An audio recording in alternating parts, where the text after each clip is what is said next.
First off, were you watching Suns Jazz last night, and what have you thought about the way CP has guided that team in clutch moments this year? He's been unbelievable. I mean, he's done this his whole career, and just having a Hall of Fame point guard to go alongside their young talent and an all-star like Devin Booker, I think it's been great for those guys. And just seeing the culture that Monty Williams has set there, and CP played for Monty in New Orleans, but just seeing the culture he set, CP comes right in and fits right in, and he's taking his team to a whole nother level. Thanks. We'll go next to Law.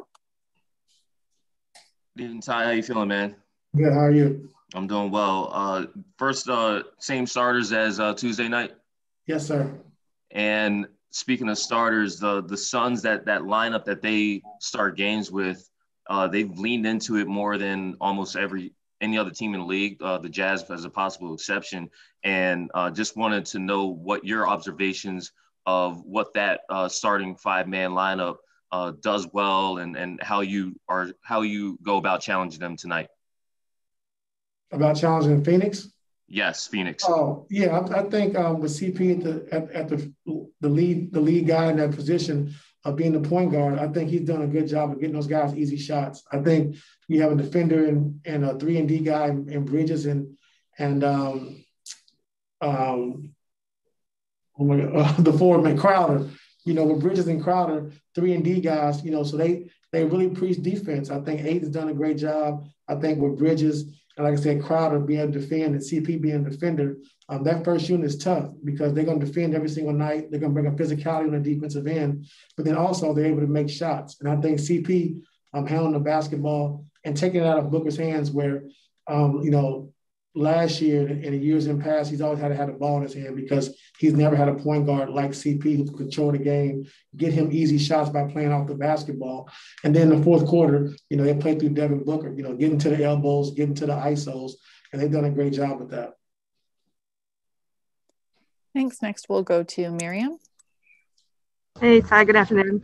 Pat Bev was saying that the training staff made sure he was good and rested and ready before he came back. Wondering obviously Pat always goes hard, but for you, does he look healthy? Does he seem healthier than he was for the stretch run here? And how hard is it to keep a guy like that on the sideline? Yeah, he does look good. I think his body, like I said, he feels great. The biggest thing is just making sure we don't try to overplay him in stretches, making sure we're playing him in short stints to make sure he's fine. But, I thought he looked good the other night. Even watching him play 5-on-5 before he got back on the floor, I thought he looked really good. So, his speed's there, his quickness is there, and now we just got to do a good job of monitoring his minutes. Thanks. Next, we'll go to Sam Amick. Hey, Ty, good to see you, sir. You too. How you doing? Good, man. Hanging in there. I wonder, you were talking about Chris.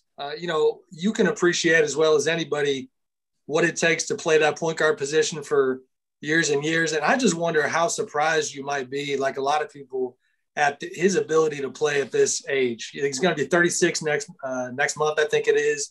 MVP caliber stuff. And a couple of years ago, I think people started wondering, was Chris on the back end? And he's obviously showing that's not the case. Yeah, I just think, being a professional, I think taking care of his body, he changed his diet, he changed his lifting routines.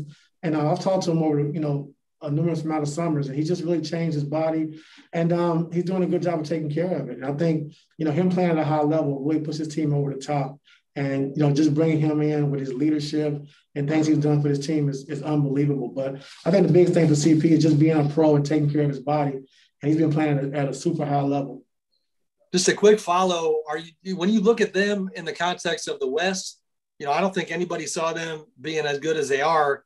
Are they as dangerous as anybody, or is there that sense that when you've got young guys who haven't been in the playoffs, that maybe it's going to be hard for them to have a deep playoff run here?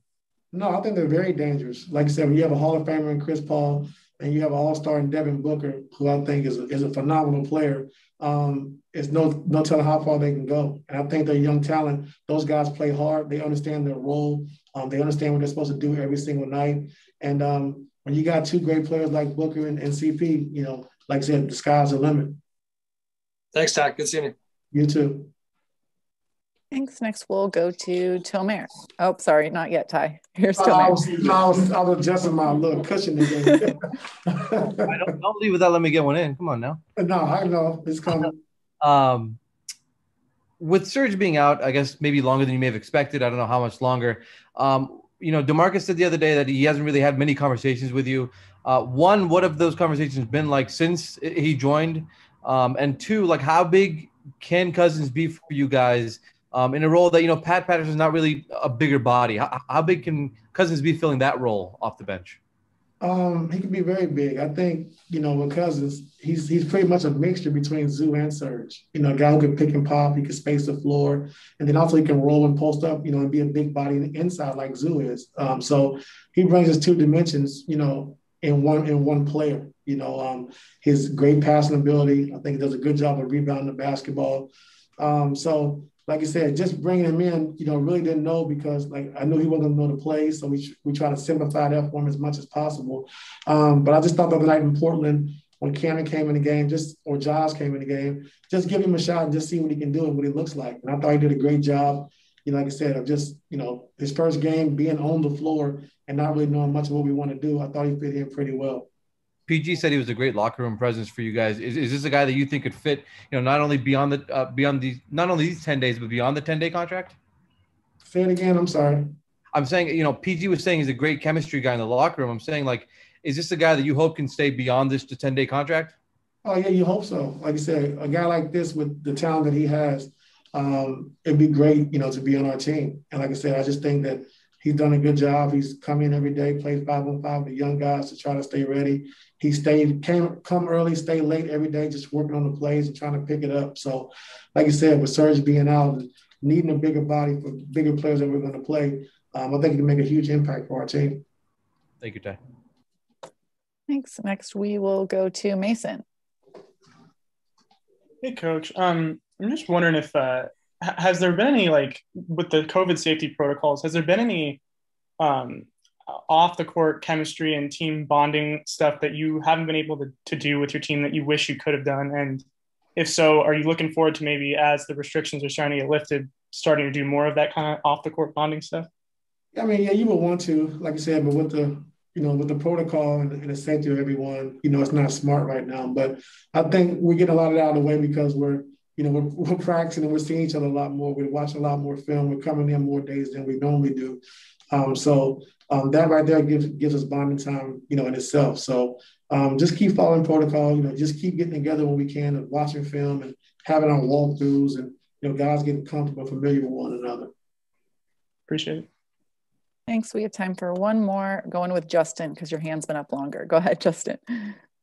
Hey, Teron, how you doing today? Good. How are you? Doing well, sir. Thank you. Since the break, Phoenix attempts the third most mid-range shots, but they're also leading the league in field goal percentage on them. Those are the shots you have preached to the defense that you do want to give up.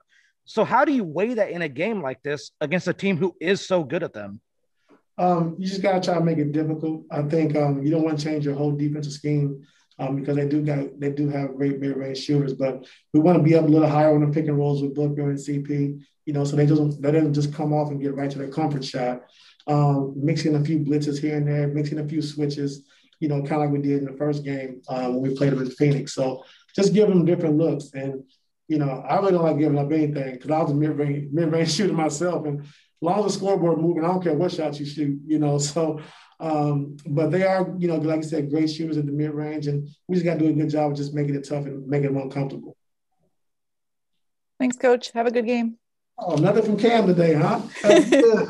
That's good.